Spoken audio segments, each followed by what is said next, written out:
What's up, everybody? Welcome back to another episode of the Drippin' Creativity Podcast. I'm your host, Chris Corvan, and today we are diving into the mystical side of storytelling with a guest who breathes life into the supernatural while still grounding her stories in the everyday magic of the mundane. Joining us all the way from Melbourne, Australia is Mandi Kontos, a writer, writing mindset coach, and lighting designer by day with a passion for blending mythological elements with modern realities. She's crafting worlds that blur the lines between the fantastical and the familiar. We are going to discuss her debut novel, Fading Fragments. It is the first installment of the Nexus series, and we are going to jump right into the inspiration behind her work, her journey, and everything that's gone into it. It's a fantastic episode. I know you're going to love it. Make sure to like, subscribe, share, all that fun shit. Help me reach more people, and I'll love you forever. All right, we're going to jump right into it. Mandi, why don't you tell us all a little bit about yourself? Amazing. Hi, I'm Mandi. I am an urban fantasy writer who lives in Melbourne, Victoria, which is in Australia.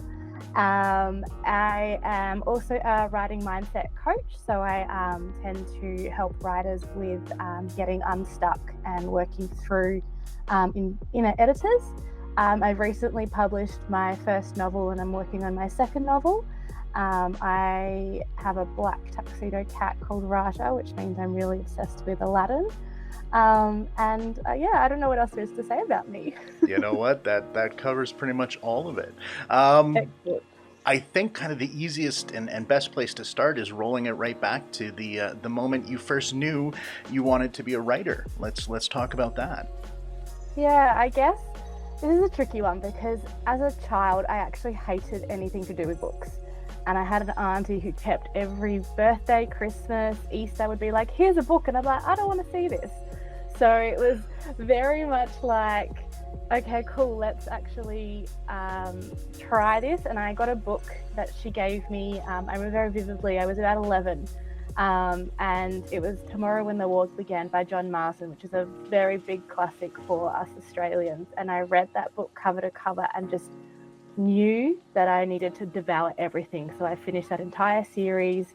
And I would be sitting there like before netball games, after netball games, before softball games, being like, all right, I need to read this. Like any opportunity I had, I'd be reading. And then I decided that I wanted to start writing. So I started writing stupid little I just think of how it was just basically me putting myself in this position of cool, what happens if this would have happened? And then I discovered fantasy and that was it. And I knew that I really wanted to write. And after seeing The Mummy for the first time, I knew that that was it. I needed to devour everything ancient Egyptian, needed everything to just sit in motion. And I kind of just went for it. And yeah, my first novel actually started when I was 14. So it's been a big process to get her published. That is a very long journey for that, for sure. So then when it came to the writing coaching and all of that stuff, was there kind of a specific moment that was like, hey, I can do this and maybe I should look into doing it? Yeah, I guess it was a matter of looking at, I guess I've gone through and I've studied quite a bit. So I've got a couple of bachelor degrees and a master's degree behind me. And I just wanted to give people that opportunity to, I guess, explore their writing and really dig into it. And I did have a lot of friends who were always like, you should do this because I was always the one that was like, you're writing a novel? Great, cool, this is what you need to do. Or what are you struggling with? And I'd always be like, this is the thing that you need to then do and whatnot. And so it kind of came a bit naturally to me, but also was something that I really wanted to lean into. And I love being able to help just bust through the inner editors and kind of look at stuff and be like, cool, you stalled, all right, this is how we can go around it. That's really cool and very needed. I think with a lot of creatives, it's something that tends to happen to a lot of people. So having somebody that kind of knows the best ways around there is fantastic. I love that. So when it comes to kind of being a writer in Australia, working on an urban fantasy genre, have there been any challenges in writing it? Anything like that? Let's kind of go there. Oh, absolutely. Fantasy is, I love the genre, but I'd imagine like in America it'd be quite easy to be an urban fantasy novelist because fantasy is very predominant, and if there's a lot of like, I guess, romantasy in what in it tends to be something that is picked up quite brilliantly. Whereas in Australia there is a smaller niche kind of community for the fantasy side of things, and I'd love to say that it was like thriving and that we have this amazing culture that goes on, but it's very heavily, I guess, skewed towards women's fiction, romantic fiction, and just fantasy in general doesn't have that much of a big push, and I would love for it to have it because it's the most amazing genre that you could probably have, and I love being able to explore and escape the normal mundane world and into that kind of fantasy world. So just right off the top here, when it comes to the idea of fantasy to you, because again, fantasy kind of covers so many different variations, what is kind of your version of fantasy?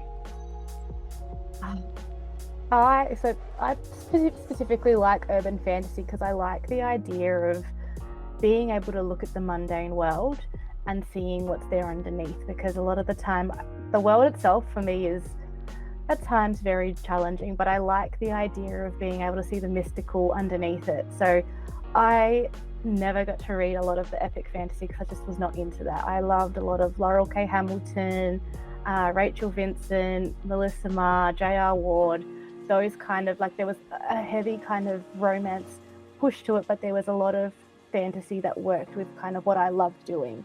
So I don't know, I guess it kind of, I like holding on to a little bit of the reality, but still having that bit where it's not, so like kind of slipping between the cracks.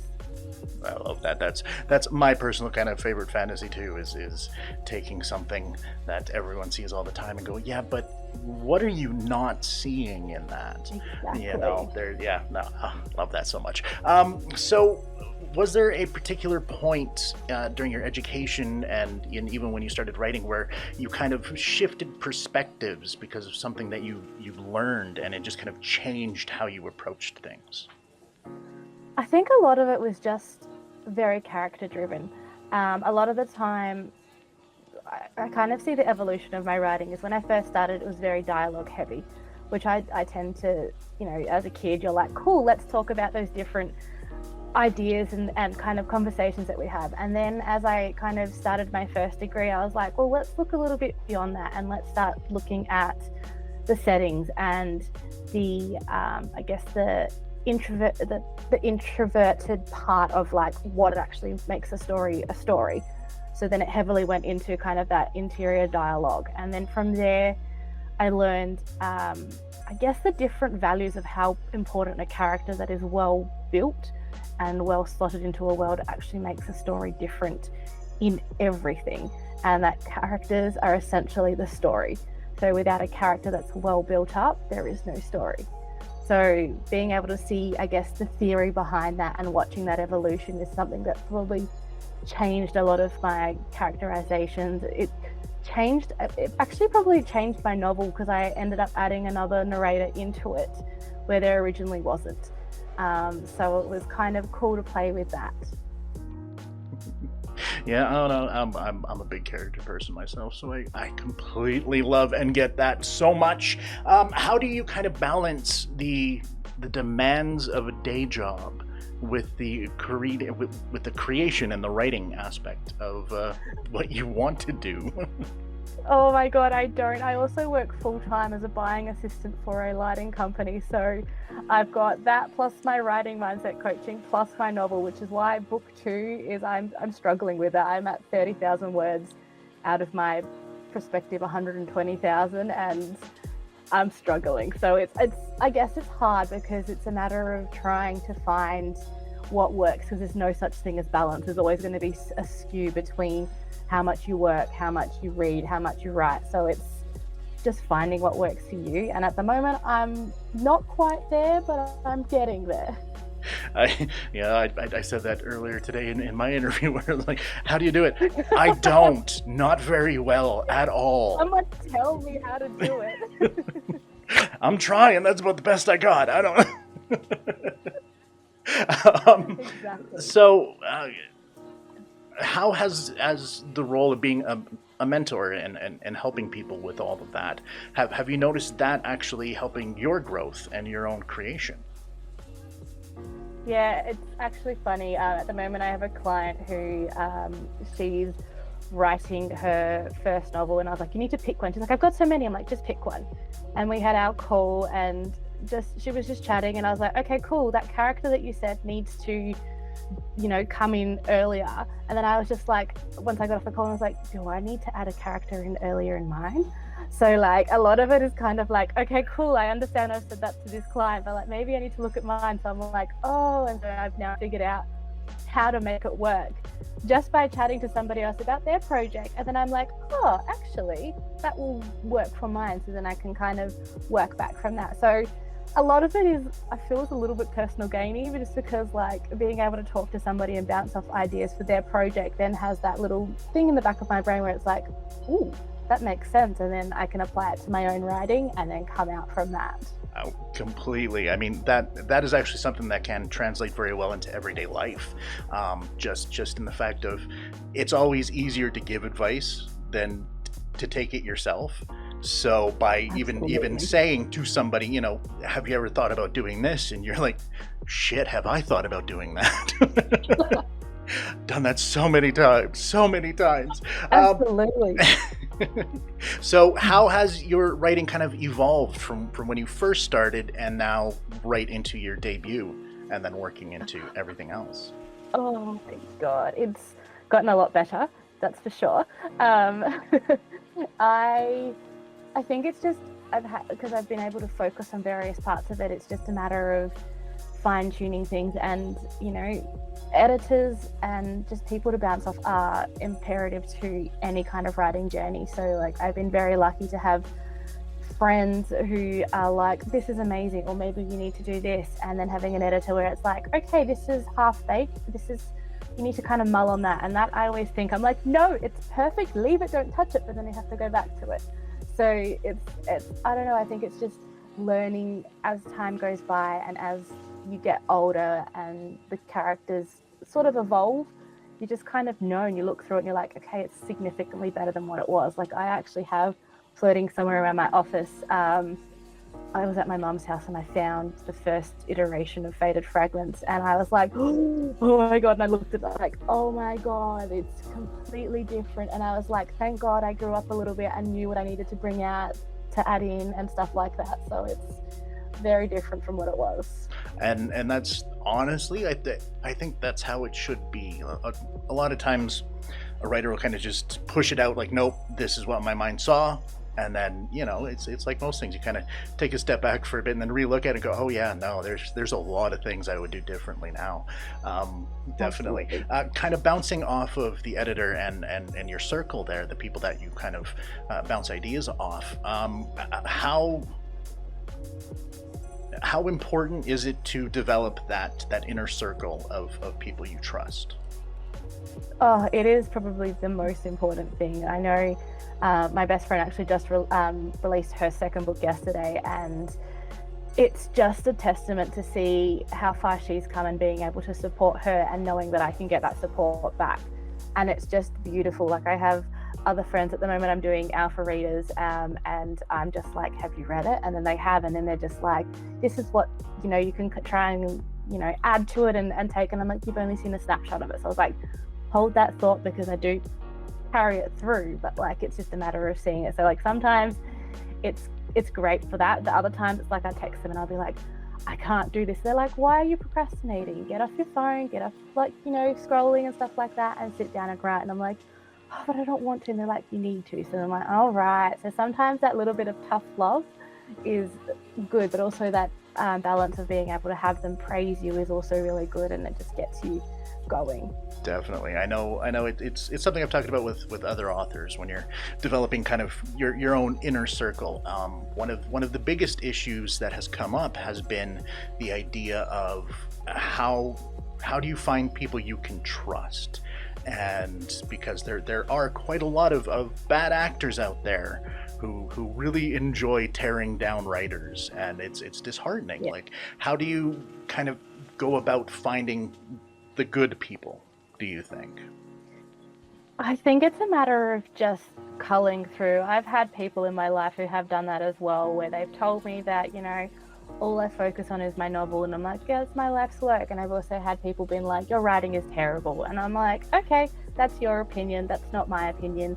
I've spoken to others. So it's, I guess, building that thicker skin to be able to see who you can trust and who you can understand with, because again, like we're human, and again we're gonna get hurt by multiple things, but it's about putting those boundaries in and allowing yourself to be able to see that one person that you love and adore just may not be the right person that needs to read your story. They're good as a friend, but they don't need to be there to see and give you feedback for something that you've worked on really hard, because they won't get it.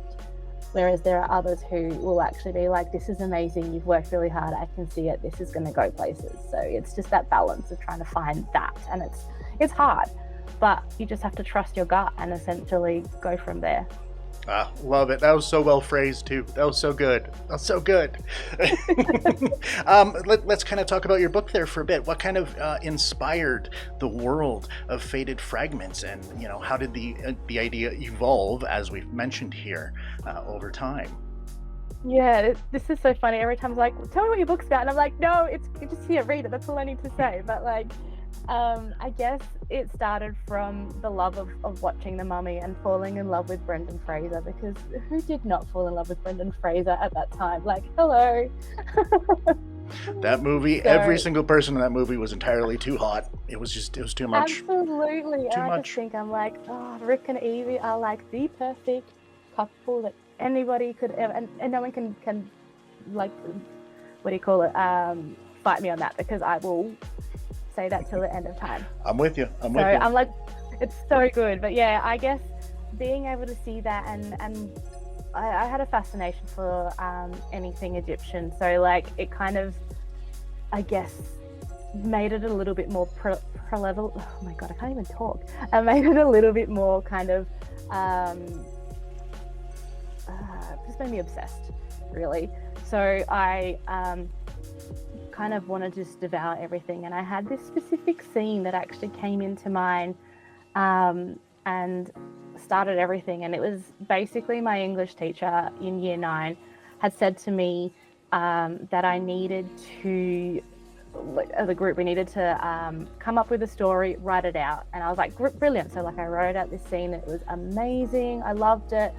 Then the next day we went into class and he's like, okay, cool, that story that you've written, I need you to forget it and remember and try rewriting it from heart as it was. And so that was my first real experience with editing, because I was like, what do you mean I have to rewrite that? And I had to remember it, and I'm like, this is ridiculous.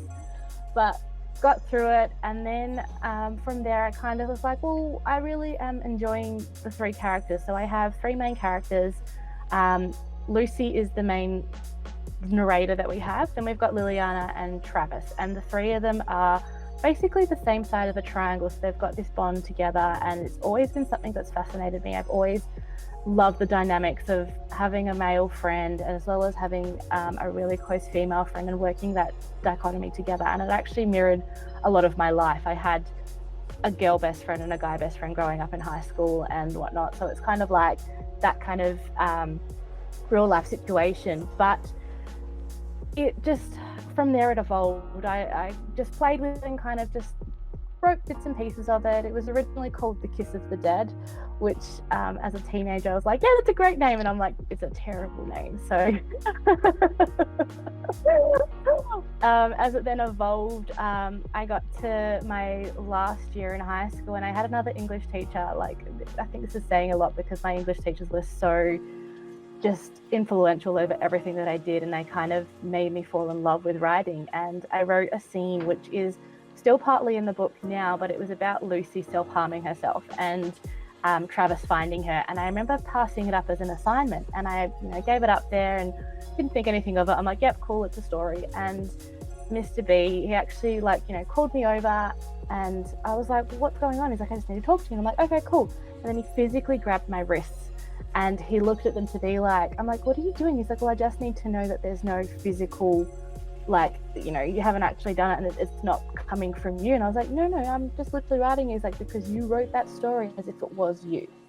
I was like, oh, Oh, so from there, it actually changed my whole trajectory because I was originally going to go and study psychology at university because I loved that. And then I was like, you know what, maybe I'm going to do creative writing. And didn't get into that degree, which was the first form of rejection, but I did everything in my power to then do everything to do with English. So that story then evolved. And it wasn't until I moved to Melbourne to study my next degree that I actually managed to delve into it and kind of decided that I was going to finish it, because I always would get to 60,000 words or 80,000 words and be like, nope, I'm going to redo it. So that whole inner edit had played a big part in being able to rewrite it. But I got to it, got to the end, and then still took a little bit more time before I published it, but I just had to get it right. I had to finesse it. I had to add a character and then kind of get through it. So that's really long-winded, but that's kind of the story. So that actually kind of brings up something that I've discussed with other writers. There was like, how many drafts do you think you have done with this specific one? I think I've got to 8 that I can count, which is a lot. Like, a lot of people are like, I only do 2 or 3, and I was like, but it's gone through different iterations. So I've had it where it's just been Lucy's point of view. And then I've decided to add Nefertiti's point of view as well, which is the other character that's mainly in there. And originally it was actually going to be the antagonist that was going to be the other point of view, but I decided that once I'd actually had the prologue in there, which I know is quite it's like quite hard because people love prologues, and then I've always been told that prologues are terrible, and I kind of stand by that. So like, if you can say what you want to say through the book, do that versus having a prologue. But I know that people are like, no, they're good. And I was like, no, like they have their place, but it wasn't in my novel. So I managed to get like the last draft. I was like, okay, cool. I actually have Nefertiti's point of view in this, because I was going to sort of start with that. And then I was like, well, why don't I just put it all the way through? So that was probably the last draft. Like, I did have draft 6 on there, but it was probably about 8 drafts. So. And there's nothing wrong with that. I mean, absolutely not. I think a solid 4 is a good number, and then that's kind of the median, right? And then you can go either way. If you hit 20 or something like that, then we got to talk about your story. Absolutely. I'm trying to get to like maybe 3, if I can do that for like this next book, which is hard because I'm like, trying to get to the second draft is already a nightmare, but we'll get there. Well, yeah, and that actually brings up a valid conversation about the anticipation of release versus the knowing you should probably wait a bit. Because really, time is the best thing to do. You grow as a person, you learn more, you go back, you're like, oh shit, I should change this. But at the same time, it's like, I really want the book out there. I just want it done. Absolutely. That's what I'm struggling with too now, is like, I was like, I'm going to book an editor in, I'm going to start my cover stuff, I'm going to do this, it's going to be out in October. Really, it's August. Like, this is not enough time to sit with the story as it changes and then actually do all of the stuff I need to do. So I am like, I wanted to be one of those rapid release authors, but it's just too hard. So like, I'm just going to sit with it, try and see what I can write, and then go from there. Yeah, I love that idea. I just, take your time. It's okay. Yeah. Unless you're under contract. If you're under contract, exactly. Totally different.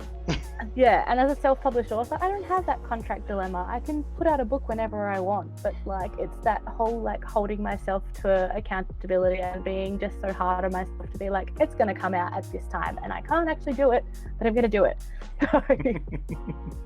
It's the best part about being self-published there. So kind of diving into the book there, what character in Faded Fragments do you most connect with and why? Oh, see, this is so hard because I've always had Lucy, like, she's my homegirl. I love her. She is the epitome of like a lot of the stuff that I would do. But then as I've gone through with the final draft and everything, I actually feel like I'm more like Liliana, which is that quiet kind of motherly secondary character who tends to just kind of blend into the back while the others kind of take their time to shine. So it's kind of hard, like, cause I love Lucy, but I feel like I'm more of a Liliana, which is crazy to say because I reckon a year ago I'd be like, I'm definitely Lucy, but more often I reckon I'm definitely Liliana. I think, at least for me, when it comes to writing characters and all of that, it's every single one of them is like a little part of me, just a different facet. Absolutely. And depending on the day, depends on which one's my favorite character. It's Absolutely. it's very much like like my kids. I say they're both me, just two different sides of who I am, because they're both so opposite of each other. But at the same time, I get both of them, and it's like you put them together, that's me. I don't know what to tell you. Yeah, I really think like with the family dynamics, you always have that mirror. Like there's someone that's going to mirror you, whether it's your wife, whether it is your kids. And I think it's the same with writing characters, that there's always going to be something that's a little bit like you. I always get really, I have a bit of a chuckle when people are like, Travis is my favorite character and I freaking hate him. But I think it's just because there's bits of him that I'm like, I can see me in that, and I'm like, God damn it, I hate this, but I get it. Yeah, we all have that too. So when it comes to world building, especially for a series, what's kind of your favorite part of doing it? I wish it would just write itself. That would be way easier than trying to come up with it. I guess being able to put in the rules. Like I have the post-by-play role-playing background, so I tend to love getting into the nitty-gritty bits of like setting of the magic world and stuff like that. So I've sat down and been like, these are the rules and whatnot, and I'm toying with actually putting out graphics about what those rules are. And like my brain was like, this is great, but I was like, people want to know this. So I guess a lot of it is thinking about things that I would love to see in the world. Like magic in the real world would be great, but then what about if magic was illegal, and what if it was punishable by death, which is the premise of a lot of the stuff in Faded Fragments and the whole Nexus series, is that it's basically being different will get you killed, which I think is kind of cool. And it's a little bit like tongue-in-cheek, because sometimes being different will get you in situations where you're not hoping to be, but it's definitely something that I think is really pertinent. And I think that just world building in general, it's really challenging to just kind of pepper through like the first book, because there's so much that you need to convey without being able to actually convey it, because you don't want to just toss everything into the first book, because then you're like, well shit, what am I going to put into the rest of the books? Which is always that fine line. So like there's a little bit, I've touched on a little bit of stuff through the first book, and the second book probably a little bit heavier with the world building as we are kind of in the situation a bit more. But it's hard to kind of, I guess, get it to be exactly the way that you want it to, because even as the books go through, the world will always evolve, which is the hardest part too, because book 3 will be completely different to what's in book 2, because it's further along and there's more time in that world to be able to figure it out and see it. So I've written a lot of the books, so I actually have most of them in first draft, and there's 6 books, so I know kind of the creatures and the people that are coming in, so it's kind of hard to like not hint at that in the next book. So that actually kind of brings up one of my favorite things about creating anything, is world Bibles or story Bibles. Yeah. Is that something you have developed? Like, do you have that kind of ready to go at any point, or do you just say no, never? It's all in my head, and I actually had one of my followers on Threads be like, I was like, what if I do this? They're like, what about a companion? And I'm like, come on now. So now I have a full series plus a companion to now write, because I can't get that out of my head. So there's going to be a Nexus series companion with all of the world building and all of the cheat sheets all in there. I just have to figure out how I'm going to do it and when it's going to come out. You know what? I love a good story Bible, especially with those things. Like that's one of the things I love about most young adult series, especially like the post-apocalyptic Maze Runner, all of that stuff, is they have such a great formula for world building, because the first one is always very contained, very tight. You don't get a lot of the rules. It's kind of just thrown in and go. And then as the series goes on, the world opens up, and then by the end it's this massive, vast thing, and you're like, holy shit, this is huge. And it's like, yeah, that was there the whole time. You just didn't see it. It didn't matter to you. Absolutely. And that's I love that concept so much. It's so good. I get goosebumps just thinking about it because it's just so fun. Like, I'm like, cool, if I can get it out and I can do it, it'll be great. Yeah. Before we kind of get into the rapid fire questions here, we've got a couple left of the main questions. How do you meet the pressure of reader expectation versus actually, creating the book? How do you handle that? This is really funny. I just went to lunch with one of my friends, actually dinner of one of my friends last week, and I sat down with her and I'm like, you haven't said anything about my book, because she'd read it and I'd seen that she'd like given me a 5-star rating and all that, and I was like, why was there no review? She's like, I'm mad at you. And I'm like, mad about me about what? She's like, this thing that I had happen and I could see it happening, it didn't happen with the right person. I go, what do you mean it didn't happen with the right person? She's like, that wasn't the person that it was supposed to happen with. And I was like, but it makes sense because that's all of the stuff. And I haven't had any kind of visceral reactions beyond people being like, I love Hunter, or, I loathe Travis, or I didn't see this coming. And to have her be like, no, I'm mad at you about this one thing that, if you've read the book, like, it actually makes sense about why it happened. And she's just like, I didn't expect that, but that's not what I wanted. So I think it's like, any kind of reaction is kind of fun. So like, I think being able to see that,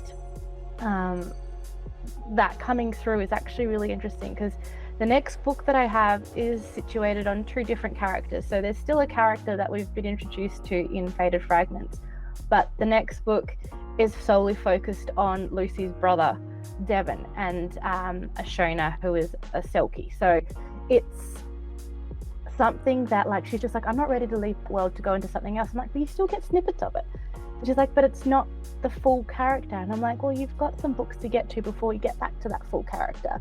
So I don't know, I think it's interesting to see those reactions, and I haven't had a lot of bad feedback yet. I'm waiting for it. I'm waiting for someone to be like, it was trash. And I'm like, okay, well, why is it trash? Tell me why. Like, I don't care, because to me, I love the book. And I think this is the hardest thing as a writer, is that we put so much of ourselves into it that we then become quite personal with it. And it's like, this is my baby, you've offended it, you've offended me. At the same time, it's like, yeah, I can see that, but you know what? This book is so subjective. Like, any kind of book is subjective. Someone's going to read it and take something completely different from it. So being able to, again, thicken your skin and be like, I'm separate to this book is completely, it's hard to do, but people need to do it. And I think that expecting readers to always love something that you bring out is unrealistic. Because they won't, like, they're going to be upset about something because you haven't spoken about a character. And I think that being able to put that in a different, like, little box and not worry about it is probably the best thing that you could do for your writing, because then you can just write and not worry about that reader expectation.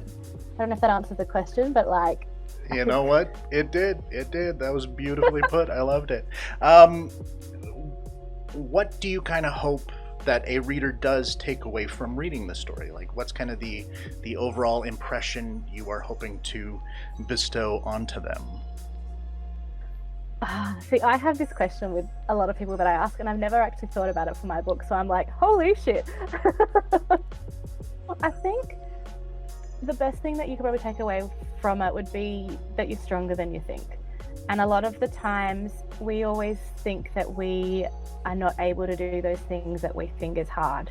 And Lucy finds that through the evolution of the book, is that she, kind of ran away from a lot of stuff. She didn't want to acknowledge it. She kind of took the easy way out, made life difficult for herself. But then kind of at the end of it is like, well, look, I can do this scary thing and I can defeat this, scary power, and I can come out of the other end a little bit more broken, but stronger, because I have that support around me. So I think it's just a matter of looking at the way that you have that friendship group around you and being able to actually rely on them. And I'm not very good at asking for help, so sometimes it's like truth and nail to be able to get there. But when I do and I reach out, I know that I have people there to hold me and to support me and hold space for when I need things. So I guess it's just a matter of just trusting people around you and being able to really, trust yourself. Love it. That's a good one to lead on. I like it. All right, we are going to kind of dive into rapid fire now before we wrap it up. Like we're already almost 40 minutes in. This has just been flying Oh by. my god, it feels like it's been like 10 minutes. I know. I was like, holy shit, we're going so fast. This is just flying by. Okay, so prepare yourself. Rapid Alright, I'm fire. ready. Here we go. It never ends up rapid fire. You're all right. If I was asked this question, I would just refuse. But you can't. You have to answer. You have to answer. What does success mean to you in one word?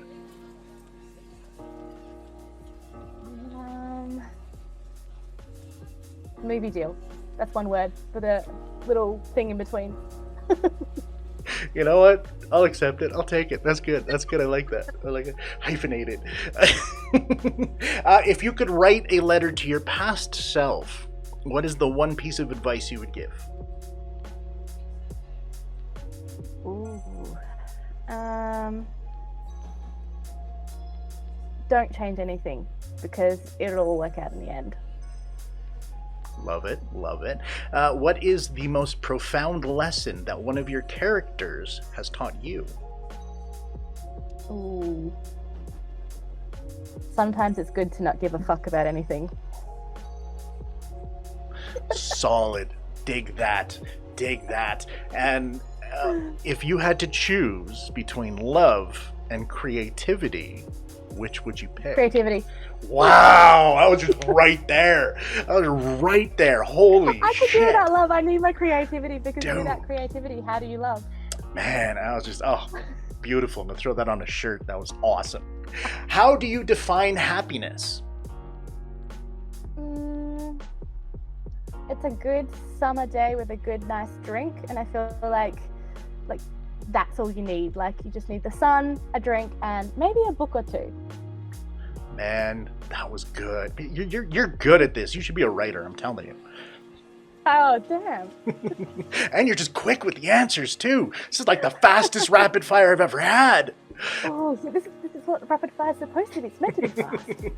In a world without stories, how would you express yourself?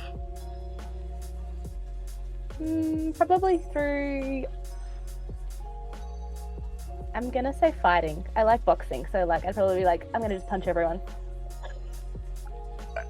Probably not good for me, but like... I mean, yeah, no, that's there's storytelling there. I dig that. What is the biggest risk you've ever taken in your writing career?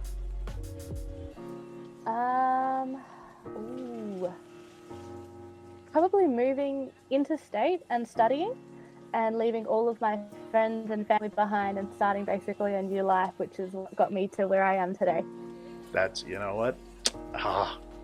That's a movie in itself right there. Terrifying, but I did it. Well, and it works out good. What do you hope people will say about you and your writing when you're gone? Oh, that she had some really great plot twists that I didn't see coming, because I kind of thrive on being able to be like, you won't know what's going to happen next. My kind of writer right there. I dig that. Yes. Coffee or tea? Tea, because coffee's gross. We went this entire time. It was such a beautiful friendship building, and then you go and you do that. And then every time. Everyone's like, why? Yes. Why no coffee? I can't stand the taste. I love the smell of it, but I cannot do the taste. Just slapped me right across the face. Speaking of boxing. And then the most we'll go with it. Most important question of the entire evening. Where can people find you?